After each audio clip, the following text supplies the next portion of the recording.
Je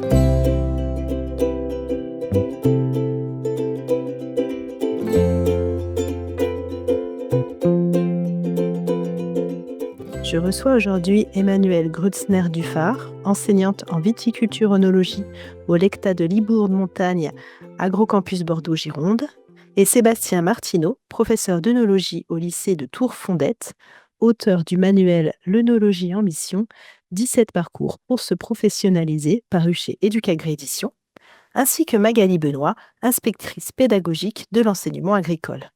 Alors tout d'abord, pouvez-vous nous présenter la genèse de ce projet ?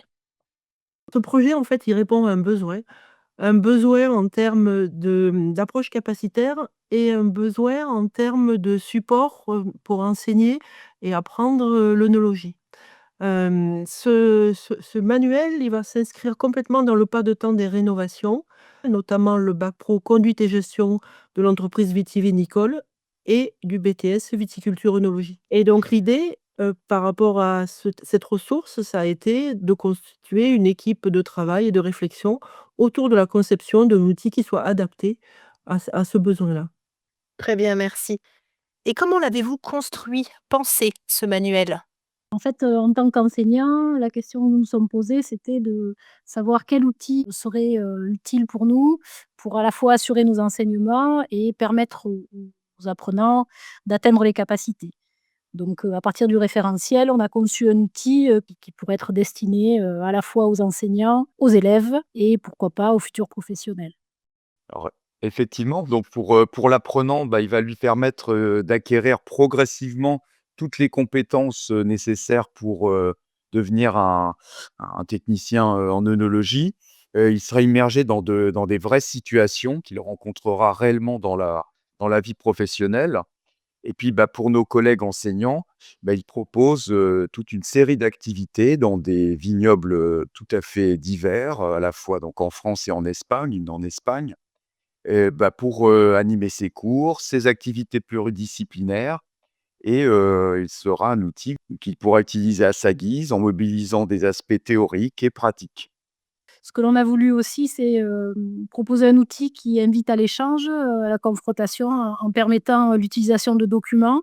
Puis c'est un outil aussi qui peut être, tremplin, afin que chacun puisse adapter, l'outil à son niveau de connaissance. Vous avez parlé de 17 situations professionnelles. Pouvez-vous nous en présenter une plus en détail ? Alors chacune des, situations professionnelles proposées, se découpe en 3 parties. Une première partie, qui concerne la mise en situation professionnelle, qui rappelle un petit peu le contexte. Une deuxième partie avec les activités proposées, en lien avec, le contexte précisé, au préalable. Et enfin, une partie documents et ressources, qui peuvent être utilisés pour, traiter la situation professionnelle.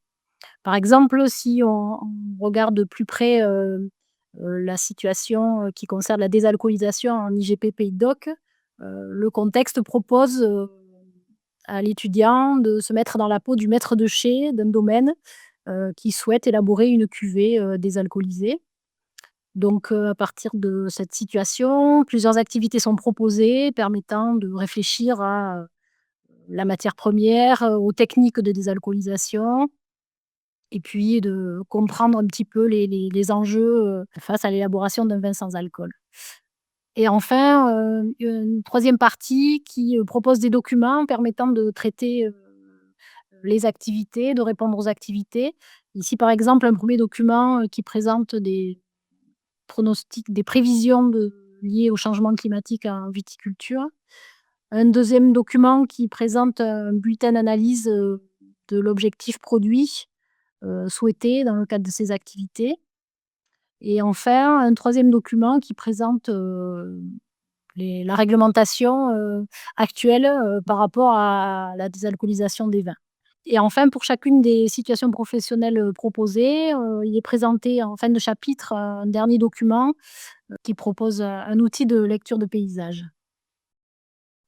Et on voit bien finalement, au travers de l'exemple qu'a présenté Emmanuel, que même si on est très centré sur l'œnologie, puisque là on travaille sur la désalcoolisation dans une zone particulière, on est dans une situation professionnelle, on a une ouverture possible, pour d'autres formations ou d'autres volets de la formation en œnologie aussi. Parce que là, par exemple, on peut travailler sur la question du changement climatique, des zones de production, on peut travailler les questions socialement vives autour de alcool et société, par exemple, la lecture de paysages telle que l'a présenté Emmanuel, et on peut également travailler, des aspects méthodologiques de type chaîne causale, en partant, par exemple, là, du changement climatique jusqu'au profil du vin. Donc ça permet aussi de travailler des outils.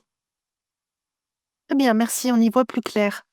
Alors, avez-vous chacun un point fort à mettre en avant sur ce manuel? Bah, ce manuel, c'est un outil qui est, très concret, qui est très réaliste, et qui, grâce, à la proposition de situations professionnelles, d'actualité, demeure rassurant pour l'accompagnateur d'une part, puis, il permet aussi, de travailler en autonomie grâce à une immersion, complète, dans des tâches concrètes, par l'apprenant s'il le souhaite.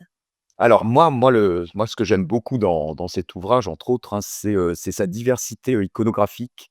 C'est un outil très clair, très agréable à manipuler et puis, donc il y a énormément de ressources, différentes. Par exemple, des bulletins d'analyse, mais il y a aussi des photos, de pratiques œnologiques, prises dans des chais, des références issues de la recherche fondamentale, des schémas de vinification. Bref, hein, c'est toute cette diversité qui accompagne, tant, l'enseignant que l'apprenant dans la découverte et l'étude de problèmes œnologiques. Le point fort que je mettrais en avant, si je devais en mettre que pour ce manuel, parce qu'il en a quand même beaucoup, c'est le fait que, les choix qui ont été faits permettent une autonomie à la fois des formateurs et à la fois des apprenants ou des professionnels, futurs professionnels ou professionnels encadrant des apprenants. En fait, les choix qui ont été faits permettent une diversité de parcours. On peut utiliser les documents indépendamment des activités ou indépendamment des situations professionnelles. Donc on agence tout ça pour en faire quelque chose et en faire en fait un outil finalement qui peut être utilisé à différents niveaux et pour différentes filières, aussi bien pour des filières professionnelles que des filières technologiques ou des filières générales avec, des questionnements qui peuvent dépasser, très largement les questions d'œnologie et donc ce manuel invite, à ouvrir sur d'autres capacités et notamment des capacités autour de l'accompagnement du changement, autour des questions socialement vives, des thématiques qui dépassent largement le champ de l'œnologie. Très bien, merci beaucoup. Avez-vous le petit mot de la fin? Alors, pour un petit mot très court, finalement, ce qu'on peut dire de ce manuel, c'est qu'il offre tellement de possibilités qu'il deviendra, une fois que chacun l'aura pris en main, ce que chacun souhaite en faire. Je vous remercie Emmanuel Grützner-Dufart et Sébastien Martineau, auteurs de l'œnologie en mission 17 parcours pour se professionnaliser, ainsi que Magali Benoît, inspectrice pédagogique de l'enseignement agricole, d'avoir répondu à mes questions. Vous retrouverez ce manuel sur notre site internet educagri-édition.fr. Merci beaucoup.